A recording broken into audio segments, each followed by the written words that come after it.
Alright, hello guys and welcome back to my channel. This is Arglax and today I'm going to show you and showcase the WuWa Mobile Config Patcher version 1.3.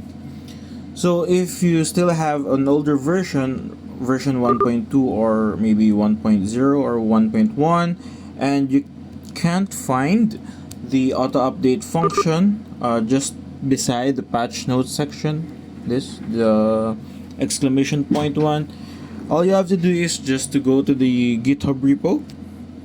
So GitHub,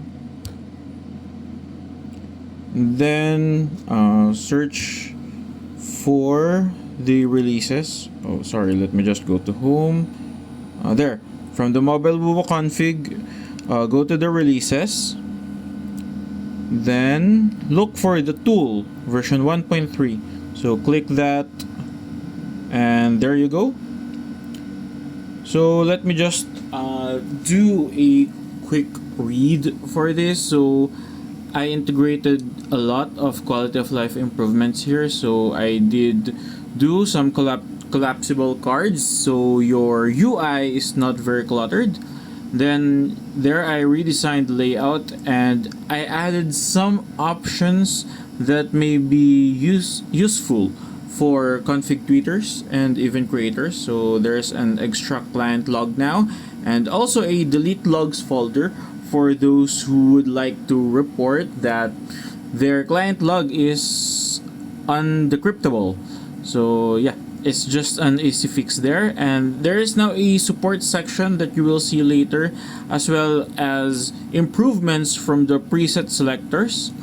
And next is the advanced patch. You can now select multiple .ini files that you want to patch, as well as you can revert multiple .ini files. Then custom repository management. So this is one of the biggest quality of life improvements here, because especially you can get to name and save your beloved repo that is not mine, from other config creators.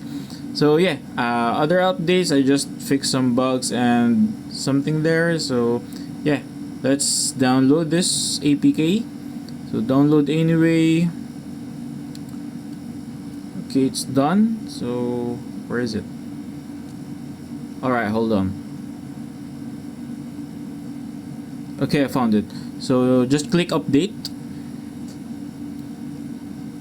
Then again, if you have your phone security settings or something there, just ensure that you grant access to whatever. Don't worry, all your data is safe. It works on your phone only. So open, and now we have the version 1.3. So whenever you drag down, it will automatically sync files and refresh. So there, I need to authorize the patcher. So allow all the time. So I already have my Shizuku set up, so it's there. So what you can see in this UI is that there's already a check mark at the top. So it basically checks if you have the latest version. So hopefully this is the last stable release, because I've been working for the application for like almost a week straight, and this is the third consecutive update that I gave ever since the patch 1.00. And then you can read what's new here. So I actually laymanized some terms here that will be easy for your eyes. So almost everything here has the tooltip or the question mark icon. So basically you can just read it for your guide. But anyways, let's go to the repository status. So by default, it points to my repository. So all you have to do is to sync files and refresh. Then if it says file sync, so now you can have the engine presets. So let's just click it. Now you can actually see the parent folder name. So from the performance configs, config 1, and then the config 2, and then for the other configs, we have the v3.x working configs, high visual configs, stable configs, and even the community configs, which I most recently added. So as you can see, it loaded the Engine.ini, so it smart detects what ini files are there. So let's try maybe the stable high end. So as you can see, it loaded the Engine.ini and DeviceProfiles.ini. Now you can export this on your mobile. So if you do click the export only and you're thinking where the hell it went, all you have to do is to open the utilities and the actions and then open export. So you have the option to choose your empty file manager, zArchiver, or whatever file manager you want to use, and then once or always, and you will see where it was exported. Anyways, going back, if you do one-click patch, then it will automatically patch both files or whatever ini files were loaded, but you can now choose advanced on which files you want to apply. So you can apply all ini files, or you can just apply the device profiles or just the engine only. So if you do have scalability and game user settings.ini files, you can also select that. So next, we're going to the utilities and actions. So the config selector, this just goes to my website. So yeah, this is the mobile config selector. So just search whatever your config is, and then these are your recommended profile targets. Yeah, so almost just the same, the log decryptor. So this is where you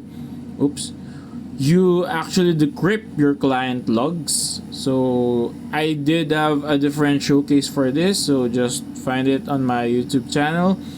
And now you can also share the patch that you have exported and imported. So yeah, if you click that, yep, oops, I might have to cut it, I don't know. And then you can also extract the client log if you do have your client log. So as of the moment, I don't have the client log. And when you click the delete logs, it's going to delete your logs folder. So only do this if you know what you're doing, or if you do have a client log that cannot be decrypted by my log decryptor. And of course, here is the advanced. So if you want to choose the specific files to delete. So yeah, it's basically for deleting the configs. And lastly, the support channel. So you can have an easy access to the Discord here by just clicking the Discord. And if you want to support me, you can actually just start the GitHub repo. It's okay. That's a huge help, even if it's not monetary. Or you can click the donate. So it goes to my Buy Me a Coffee site. So if you want to donate, maybe like just $1. Yeah, it's already very helpful for me. What else? This also, the Gcash or InstaPay for those who maybe live in the Philippines or have another way of donating if they want to. So I think that's all for the showcase, and I hope you love the config patcher. So thank you